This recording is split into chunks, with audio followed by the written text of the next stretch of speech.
কি করছো তুমি? তুমি কি করছো? হ্যাঁ, কি করছো? তুমি মটরশুঁটির খোসা ছড়াচ্ছ? তুমি কি মটরশুঁটির খোসা ছড়াচ্ছ? হ্যাঁ, ওই অতটা এতগুলো খোসা তুমি ছাড়িয়েছো প্রিয়ব্রত?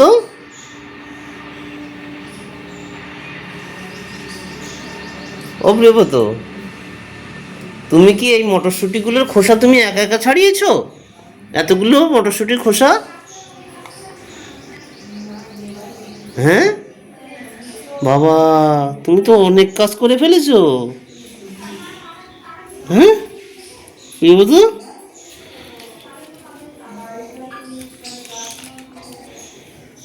তুমি কি মটরশুঁটি খেয়েছো?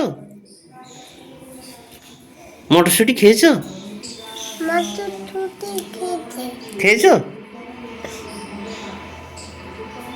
খাও একটা, খাও।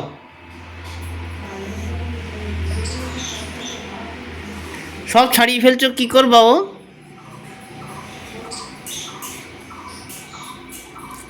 প্রিয়ব্রত, তোমাকে এই কাজটা কে দিয়েছে? কে করতে বলেছে এতটা কাজ? হ্যাঁ, তুমি আপন মনে খোসা ছাড়াচ্ছ? হ্যাঁ, এই এত বড় দায়িত্বের কাজ তোমাকে কে দিয়েছে? হ্যাঁ প্রিয়ব্রত, তুমি মটরশুঁটি ছাড়ানো কাজ কার কাছ থেকে নিলে? কে দিয়েছে তোমাকে এই কাজটা করতে? কে বলেছে?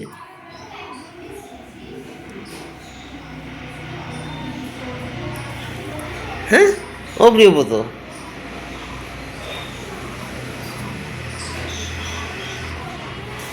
এত দায়িত্বের কাজ তোমাকে কে দিয়েছে?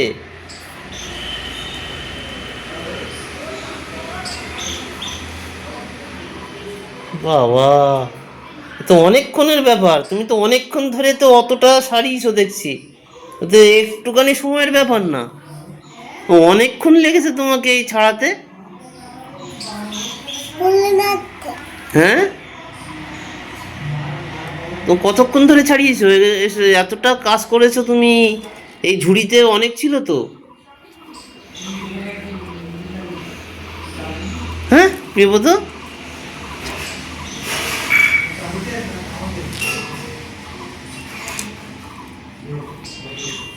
এই প্রিয়ব্রতকে এই দায়িত্বের কাজ কে দিয়েছে? এত বড় দায়িত্বের কাজ?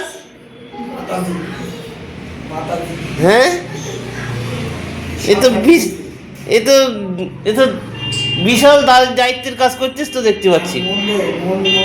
মনোযোগ দিয়ে করছে একেবারে সম্পূর্ণ কাজটা। হ্যাঁ, ও মানে সম্পূর্ণ, তারপরে তাই উঠবে এখান থেকে। হ্যাঁ, সব ছাড়িয়ে ফেলেছে। কি দায়িত্বের কাজ বাবা! তুমি তো অনেক এই গরম গরম গরম গরম সোনা, বেগুন পোড়া, বেগুন পোড়া সোনাই বেগুন পোড়া, এটা ও হাত দিও না, গরম গরম। তুমি কি মটরশুঁটি খেয়েছো? মটরশুঁটি, মটরশুঁটি খেয়েছো? খাও মটরশুঁটি, খাও মটরশুঁটি, মটরশুঁটি খাও সোনা, মটরশুঁটি খাও। এসো এসো আমার, আমি এসো, আমি খাই দিচ্ছি, দেখো। এই যে মটরশুঁটি খাও, হা করো। খাবা না? ও ছাড়াবে, ও ও ও ও বিরাট। ও বাবা, তুমি বিরাট দায়িত্বের কাজ করেছো। তো এই দায়িত্বের কাজটা তোমার মাথায় আসলো কি করে যে আগে প্রিয়ব্রতর দ্বারা এই কাজটা করাবো? না, আমি আমি দেখছি প্রিয় ও তো শুধু কাজ খুঁজে বেড়াচ্ছে, কি করা যায় কি করা যায়। আমি বললাম তাহলে বাবা এটা নিয়ে যাও, ঠাকুমার একটু উপকার হবে। যে এগুলো ছাড়াও, হ্যাঁ, এগুলো ছাড়াও, এভাবে দেখিয়ে দিয়েছো? হ্যাঁ, না দেখাই দেয়নি, তাহলে ও নিজে নিজেই ছাড়াচ্ছে, আমি কিছু দেখিয়ে দেইনি। ওগুলো ছাড়িয়ে যে আবার একটা পাত্রে রাখতে হবে, সেটা সে কে বলেছে? ও নিজেই, ওটা ওটা আমি তো ওটা আমি কখন পাত্র নিয়ে এসেছি আমি জানি না, আমি শুধু ঝুড়ি দিয়ে গেছি। আমি হচ্ছে ঝুড়িতে দিয়ে গেলাম, বাবা না এটা তুমি। বাবা, এক অনেকটা ছিল তো মটরশুঁটি, এতটা বার করার মুখের কথা নাকি? এই না, আমার বাবার মতো, আমার বাবা সবজি করতে পারে, হ্যাঁ এটা ছাড়তে পারে, এটাই করতে পারে। হ্যাঁ, আমার বাবা চাকরিও করেছে, আবার এই সবের কাজেও এক্সপার্ট।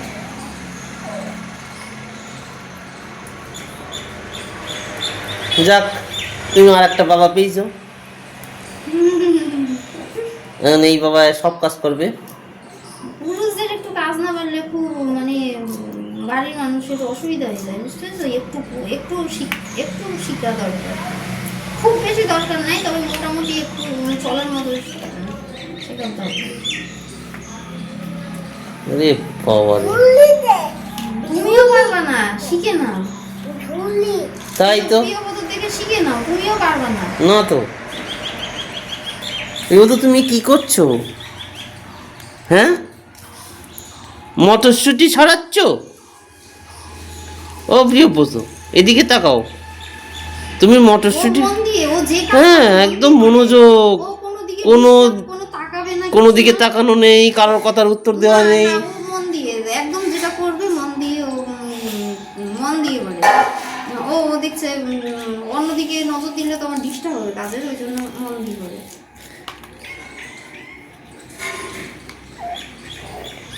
বাবা,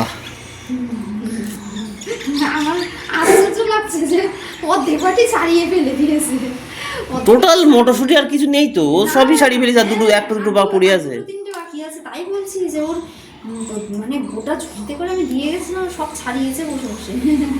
ধৈর্য আছে ধৈর্য মানে- বাচ্চাদের বলে এতক্ষণ ধৈর্য থাকে না, বাচ্চাদের এত ধৈর্য থাকে না। যে ধুর খানিক ছাড়ালাম, খানিক ছাড়িয়ে আবার খেলতে চলে গেল। আর ও তা না, ওটা না এক জায়গায় বসে যতক্ষণ শেষ না হচ্ছে ততক্ষণ ওর শান্তি হচ্ছে। ততক্ষণ। আরে তুমি বাবা, কেড়ে নাও, এখনই কান্নাকাটি করবে, জানো? এখন যদি তুমি নিয়ে নাও না, ও কান্নাকাটি করবে এখনই। ওর হাত থেকে কেড়ে নিলে কান্নাকাটি করবে, তুমি নিতেও পারবা না। ও ও ছাড়াবেই, ছাড়াবে, তাই উঠবে।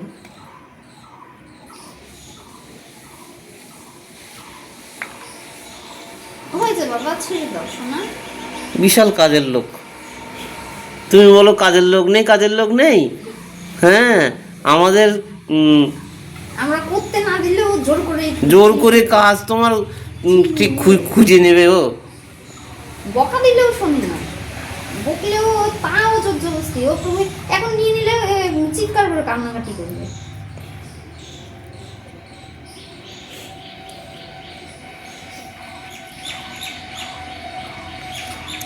থাক, তোমার এতটা কাজ করতে হবে না। বটিতে আবার দেখো দেখো না, ওই জন্য তো ভয় লাগে একে বটির কাছে নিয়ে যায়। বটির কাছে গেলে বটিতেও কুটতে লাগতে শুরু করে, জানো? টমেটো আলু সোজা হাত নিয়ে গিয়ে আমি ওই জন্য তো ওকে বকাবকি করবো, কারণ ওই রিক্স না ওটা খুব। ওই জন্য বটির কাছে ওকে যেতে দেই না আমি, একদম যেতে দিই না। ওটা খুব রিক্সের ব্যাপার, আর ঝামেলা করে তো একদম জোর করে কান্নাকাটি করে, ও কাটবেই। ও আরো বড়দের মতো সবজি করতে পারে, জোর করে ইয়ে করে। গাছের বাবা বসে বসে মটরশুঁটি ছাড়া ভালো। অন্তত সেফটি থাকে। হ্যাঁ, কি করেছো প্রিয়ব্রত? এটা কি করেছো? কমপ্লিট করেছো? ও প্রিয়ব্রত, তুমি কমপ্লিট করেছো? কমপ্লিট করে দিয়েছে, হ্যাঁ, মটরশুঁটি পুরো সব ছাড়ানো কমপ্লিট? সব কমপ্লিট করে দিয়েছে, দেখো।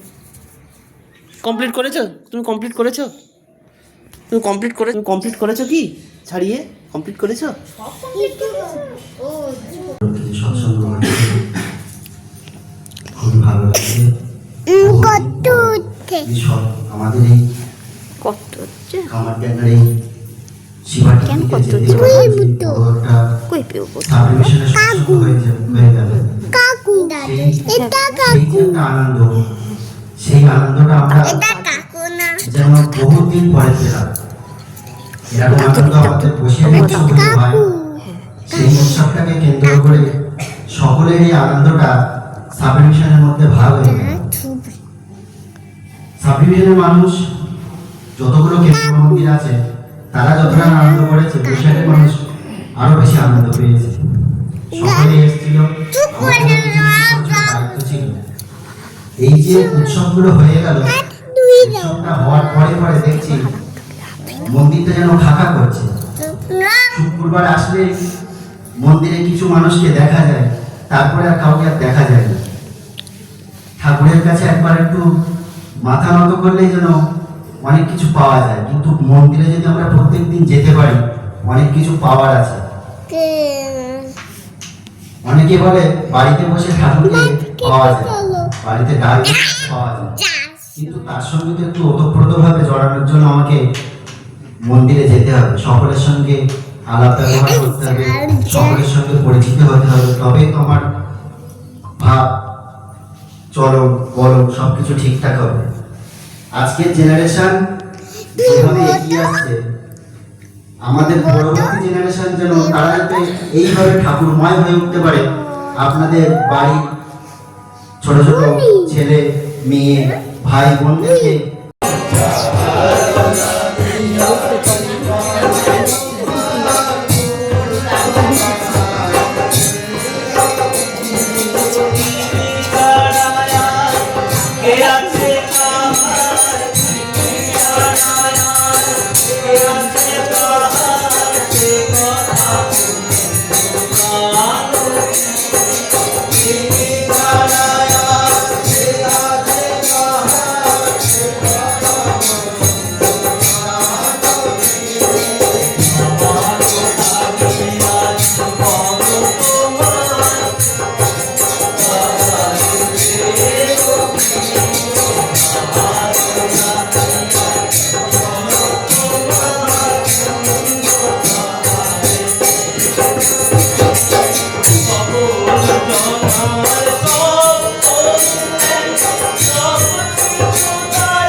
এডিট করে ছাড়া যায় তো? আমাদের খুব সৌভাগ্য। আমি এরকম চিন্তা করছিলাম যে আলোচনা কাকে দেবো, সংগ্রহকে পেয়ে গেছি, এখন আমি আলোচনা করছি।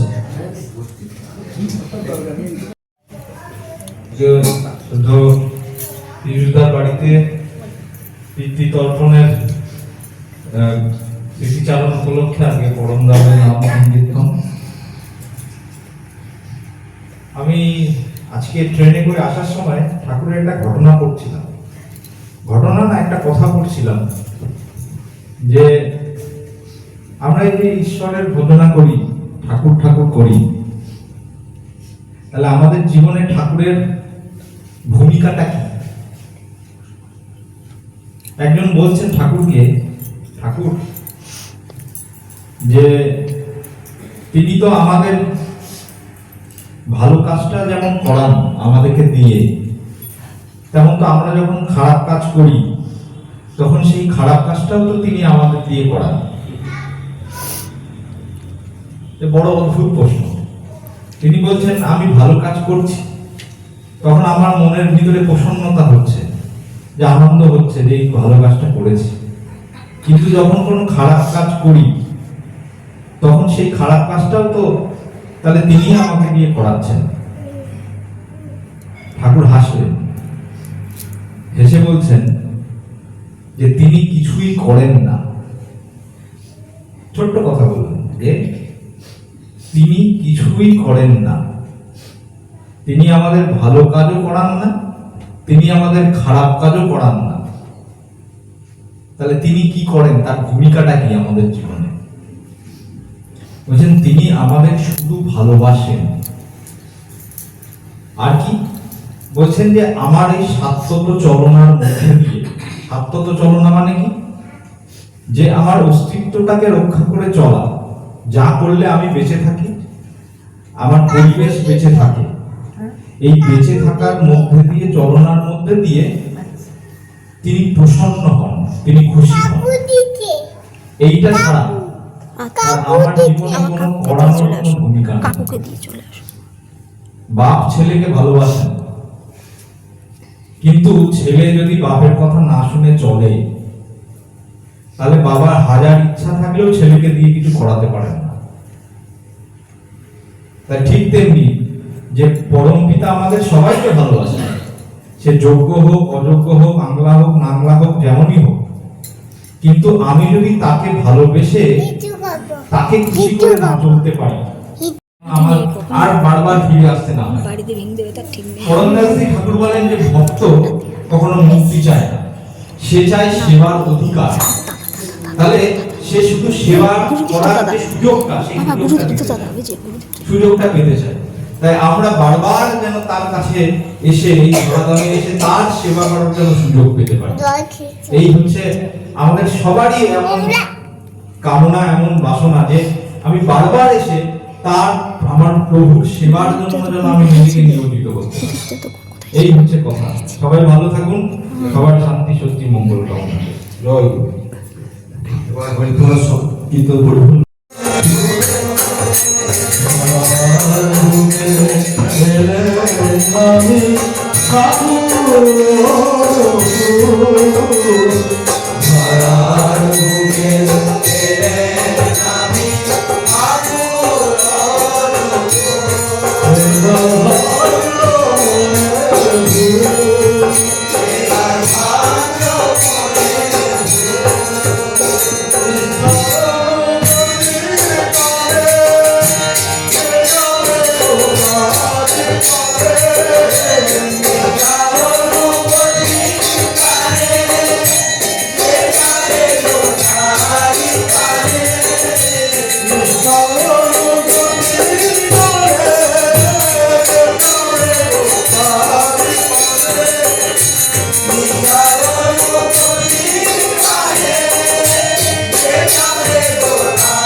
সর্বনাশের আগর ফুটে অনাথ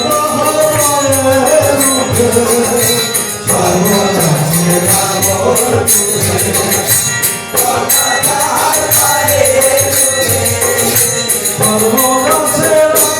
ফুটে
এবার ভাঙলো মনের ভুল, এবার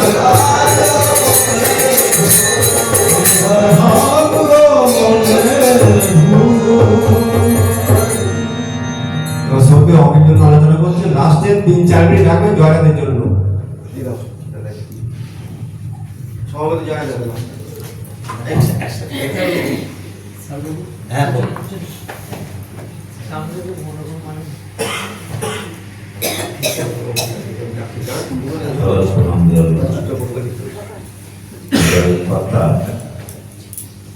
জীবনের শেষের দিকে প্রায় প্রতিদিন মন্দিরে গিয়ে ঠাকুর প্রণাম করে আসতেন।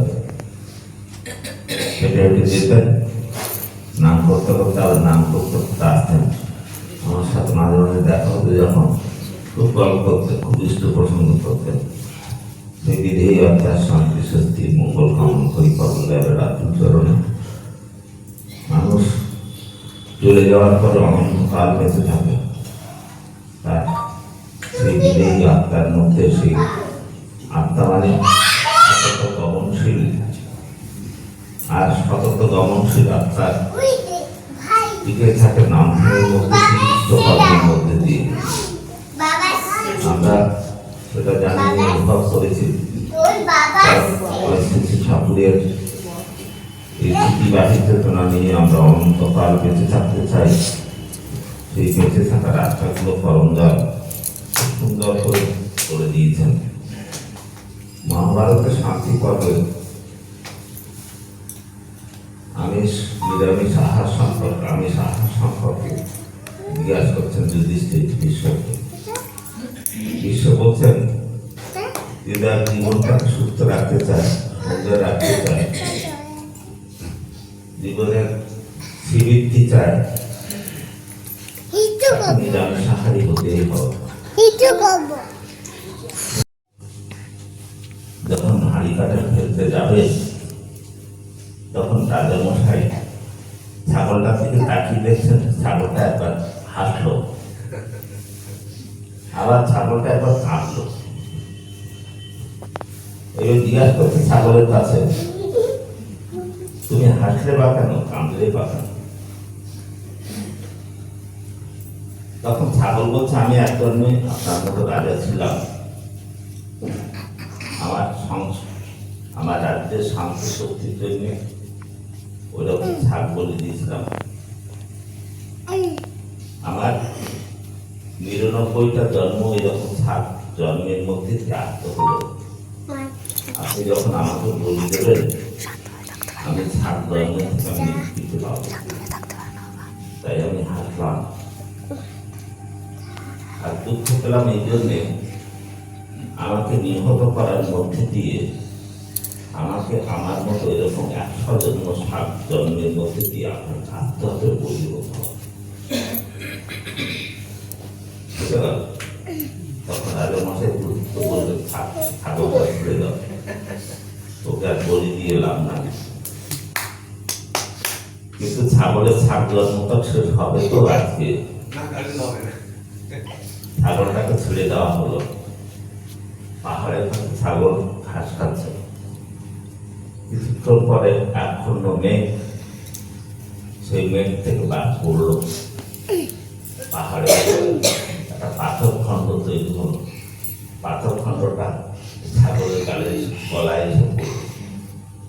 নিহত হলো আজকে, কিন্তু রাজামশাই দ্বারা না, পরিচিত দ্বারা নিহত হলো।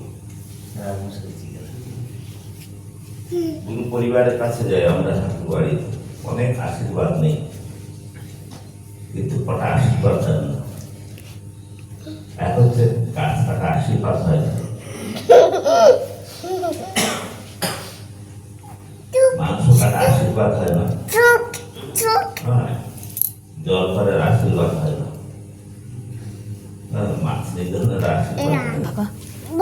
কিছুদিনের আগে একটা ঘটনা বল না ওটা, এখানে বসো। বল কোথায়? ওখানে কোনো বল নাই, বসো। তার আশীর্বাদ নেই। কিছু দিয়ে তিনি দেবেন না, কিন্তু ধরেছেন। তখন আশ্চর্য যে বলছেন, লেখেন দোকানের নাম নরক জ্যোতি।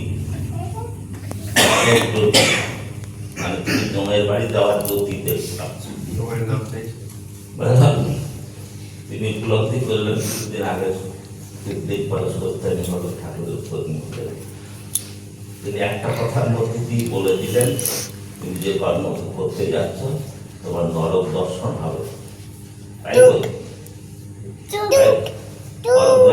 ঠাকুর আমাদের জোর করে কিছু বলছেন না, নাম ধ্যান করলেই আমাদের উচিত পরিবর্তন হয়। হাজার কথাই বল না ওটা, দাঁড়া। কৃষ্ণ কৃষ্ণ গোবিন্দ গোবিন্দ গোবিন্দ গোবিন্দ গোবিন্দ গোবিন্দ গোবিন্দ গোবিন্দ জয় রাধে রাধে কৃষ্ণ কৃষ্ণ গোবিন্দ গোবিন্দ ভারতে মন ভগত পুরী ভজনে বলো হরি হরি হরি নাম বলো কৃষ্ণ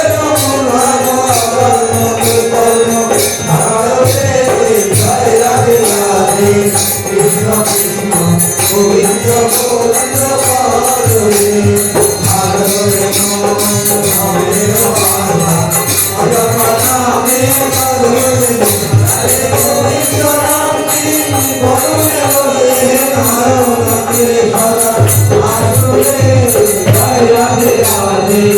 কৃষ্ণ কৃষ্ণ গোবিন্দ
वन्दे अहं कृष्णदैवतं वन्दे अहं विष्णुदैवतं वन्दे पुरुषोत्तमं वन्दे पुरुषोत्तमं वन्दे पुरुषोत्तमं वन्दे पुरुषोत्तमं परब्रह्ममय श्री নাহিস করতে হবে। जी की जय जय